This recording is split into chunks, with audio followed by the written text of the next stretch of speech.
شہر سے مطلب قسطنطنیہ کا شہر، جسے عثمان تو فتح نہ کر سکے لیکن بعد ازاں ان کی آل نے ہی یہ شہر فتح کیا۔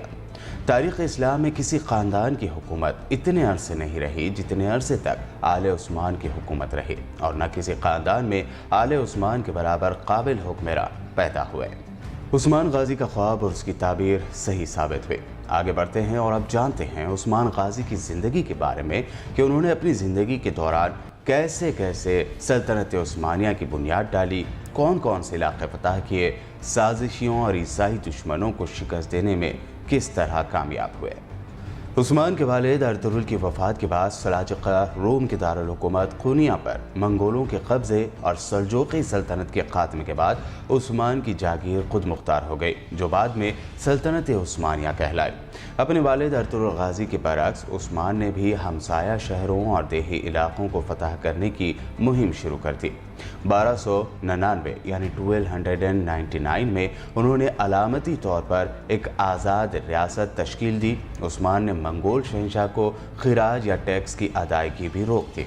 1300 سے یعنی 1300 سے مستقل فتح کا دور رہا، جب انہوں نے دریائے سکریا کے ویسٹ میں، ساؤتھ میں ایسکیشیر اور نارتھ ویسٹ میں ماؤنٹ اولمپس اور بحر مارمرا تک کی زمین حاصل کی۔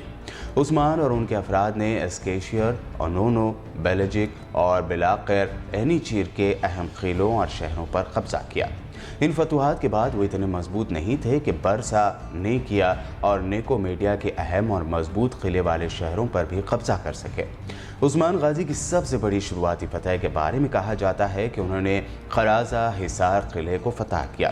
اس بازنطینی قلعے کو فتح کرنے کے بعد عثمان نے بازنطینیوں یعنی بازنٹائن کو وارننگ دی کہ ان کا مقابلہ کسی کمزور دشمن سے نہیں ہے۔ سلجوقی سلطان اس فتح سے بہت خوش ہوا اور اس نے عثمان کو قراجہ حصار اور اس کے آس پاس کا تمام علاقہ جو عثمان نے جنگ میں حاصل کیا تھا، عثمان کو جاگیر میں دے دیا۔ اتنا ہی نہیں، سلجوقی سلطان نے عثمان کو نیز بک کا خطاب دیتے ہوئے انہیں اپنے علاقے میں اپنے نام کا سکہ جاری کرنے کی اجازت بھی دے دی۔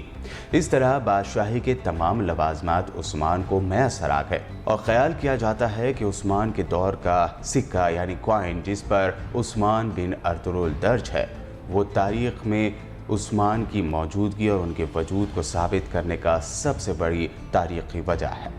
بہرحال 1299 میں سلطان عثمان نے اپنے خود مختار حکومت کا اعلان کر دیا۔ سن 1300 میں ایشیائی کوچک میں تاتاریوں کے حملے سے سلجوقی سلطنت کا خاتمہ ہو گیا، جس کے بعد عثمان اپنے علاقے کے خود مختار حکمراں بن گئے۔ اس کے بعد کچھ ترک سرداروں نے عثمان کو کمزور سمجھا، یا پھر وہ عثمان کی بڑھتی طاقت سے خوف زدہ ہو گئے تھے، اس لیے انہوں نے عثمان کے نئے فتح کیے گئے علاقوں پر حملے کرنا شروع کر دیے۔ لیکن عثمان کو کمزور سمجھنا ان کی غلطی۔ عثمان غازی نے انتہائی سمجھداری سے نہ صرف ان حملوں کا منہ توڑ جواب دیا، بلکہ ایک سخت پیغام بھی دیا کہ عثمان غازی کمزور ہرگز نہیں ہے۔ سن 1300 یعنی 1300 میں اینی شہر، جو کہ برسا کا ایک ضلع تھا، اسے فتح کر کے عثمان غازی نے اپنی اس نوزائیدہ یعنی نئی سلطنت کا دارالحکومت بنایا۔ 1301 میں سلطان عثمان نے بازنطینی شہنشاہ کی بڑی فوج کو خرج حصار کے مقام پر عبرتناک شکست دی تھی۔ 6 سالوں کے اندر عثمان غازی بازنطینی قلعوں کو فتح کرتے ہوئے بحر اسود تک پہنچ گئے۔ عثمان غازی کی بڑھتی ہوئی فتوحات سے ڈرے ہوئے بازنطینی شہنشاہ نے تاتاریوں کو اکسایا کہ وہ عثمان پر حملہ کریں۔ تاتاریوں نے عثمان کے فتح کیے گئے علاقوں پر حملہ کیا، لیکن اس بار عثمان نے اپنے بیٹے اورحان کو تاتاریوں کا مقابلہ کرنے بھیجا۔ اورحان نے تاتاریوں کو بدترین شکست دی، جو بازنطینیوں سمیت سلطان عثمان کے سب دشمنوں کی امیدوں پر پانی پھر گیا۔ عثمان غازی کی بڑھتی سلطنت کے درمیان کوئی رکاوٹ تھی تو وہ تھا بازنٹائن بادشاہ کا اہم شہر برسا، جسے فتح کرنے سے عثمان غازی کی بہت حد تک اپنی سلطنت کو محفوظ کرنے کی خواہش پوری ہوتی تھی۔ دراصل عثمان غازی کی جاگیر کی سرحد قسطنطنیہ کے بازنطینی سلطنت سے ملی ہوئی تھی۔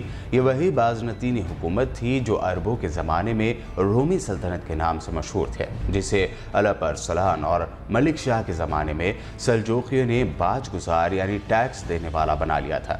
اب یہ بازنطینی سلطنت یعنی بازنٹائن امپائر بہت کمزور اور چھوٹی ہو گئی تھی، لیکن پھر بھی عثمان خان کی جاگیر کے مقابلے میں بہت بڑی اور طاقتور تھے۔